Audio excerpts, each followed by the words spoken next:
Assalamualaikum warahmatullahi wabarakatuh. Saya Nadia Ulfa dari program Studi Matematika Fakultas Sains dan Teknologi Universitas Jambi. Kali ini saya akan mempresentasikan tentang penerapan teori graf dalam kehidupan sehari-hari, yang saya ambil dari Jurnal Penelitian Erna Lusdiana dengan judul Pengaturan Lampu Lalu Lintas di Persimpangan Jenderal Ahmad Yani dengan Aplikasi Pewarnaan Teori Graf. Menurut Wilujeng 2013, matematika merupakan queen and servant of science, artinya ratu dan hamba dari sains. Maksudnya, selain sebagai pondasi dari ilmu pengetahuan, matematika juga sebagai pembantu baginya, khususnya dalam pengembangan ilmu pengetahuan tersebut.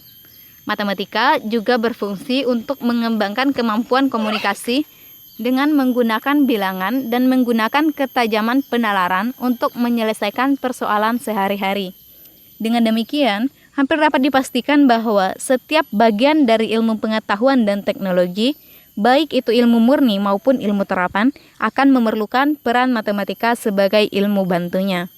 Di mana salah satu cabang ilmu matematika yang diaplikasikan dalam kehidupan sehari-hari adalah teori graf.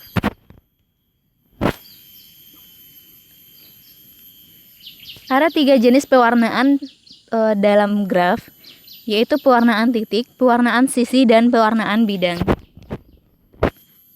Dalam kasus ini, kita menggunakan pewarnaan titik, di mana persimpangan Jalan Ahmad Yani kita jadikan sebagai sampelnya. Sama-sama kita ketahui bahwa Surabaya merupakan kota metropolitan kedua setelah Jakarta, yang tentunya banyak mempunyai permasalahan, dan salah satunya adalah permasalahan lalu lintas. Untuk penyelesaian masalah lampu lalu lintas ini dapat ditinjau dalam perspektif graf, yaitu dengan merepresentasikan persimpangan dalam bentuk graf. Pada perencanaan lalu lintas, untuk penentuan fase dikenal beberapa istilah, yaitu waktu siklus, fase, dan bentuk alih gerak. Waktu siklus ini adalah waktu satu periode lampu lalu lintas, misalnya pada saat suatu arus di ruas jalan A mulai hijau hingga pada ruas jalan tersebut mulai hijau lagi. Kemudian fase ini merupakan suatu rangkaian dari kondisi yang diberlakukan untuk suatu arus atau beberapa arus yang mendapat identifikasi lampu lalu lintas yang sama. Kemudian bentuk alih gerak.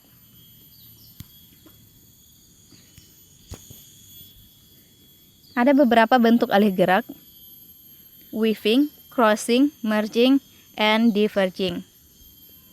Untuk pewarnaan pada graf, kita memakai algoritma pewarnaan graf, yaitu Welle-Fowl. Langkah-langkahnya, yang pertama kita ubah jalan itu ke bentuk graf dan kita namai dengan graf G. Langkah selanjutnya, urutkan vertex atau titik-titik pada graf G menurut derajat yang mengecil dari besar ke kecil. Kemudian berikan warna, kita misalkan C1 pada vertex pertama, lalu secara berurut berikan warna C1 itu ke setiap vertex yang tidak bersebelahan dengan vertex sebelumnya, dan ulangi langkah tersebut sampai semua vertex terwarnai. Ini adalah ilustrasi arus lalu lintas di persimpangan 3 Jalan Ahmad Yani. Dan berdasarkan data,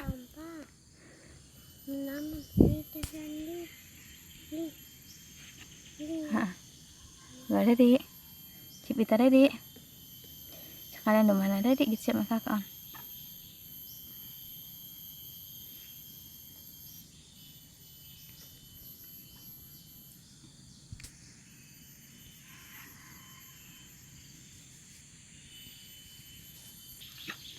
Kita ketahui bahwa ada titik yang tidak memengaruhi titik lainnya, yaitu titik P1, P6, dan P8. Ini adalah data awal untuk waktu dari tiap-tiap lampu lalu lintas, merah, hijau, dan totalnya. Kemudian ini adalah transformasi arus tadi ke bentuk graf.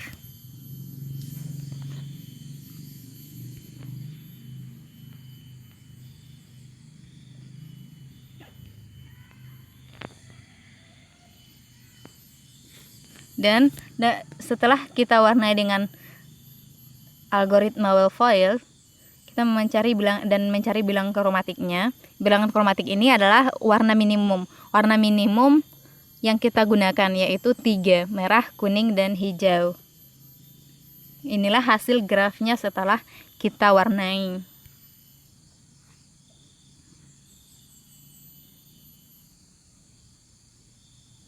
Dari tabel di atas dapat kita lihat bahwa ada 3 partisi, yaitu kuning, dan dia ada 2 titik yang bisa berjalan bersamaan, yaitu titik P2 dan P4, kemudian hijau P3 dan P5, dan merah sendirian yaitu P7. Berdasarkan data awal, durasi waktu dari satu siklus yaitu 64 detik, dan setelah dilakukan pembagian dengan bilangan kromatik yaitu 3, diperolehlah durasi lampu lalu lintas yaitu lampu hijau menyala sebesar 21,33 detik dan lampu merah menyala selama 42,67 detik.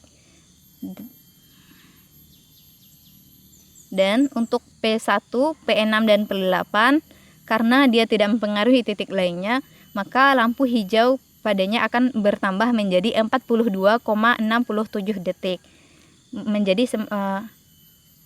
Dan durasi lampu merah menyala berkurang menjadi 21,33 detik. Selanjutnya data baru tersebut akan disajikan dalam tabel ini.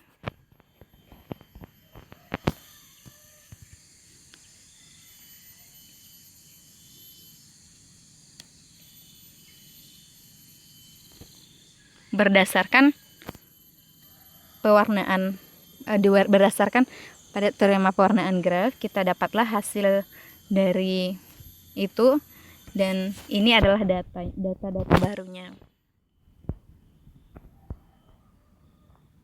Untuk menghitung tingkat efektivitasnya,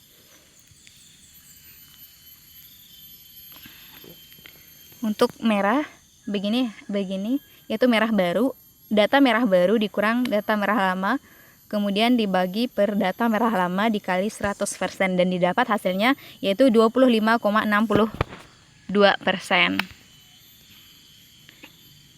Dan durasi total lampu hijau menyala, tingkat efektivitasnya yaitu hijau baru dikurang hijau lama per hijau lama dikali 100%, dan hasilnya adalah 47,12%.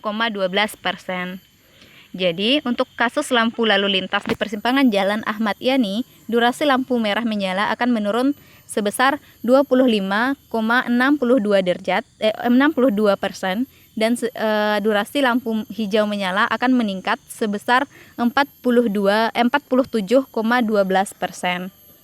Kesimpulannya,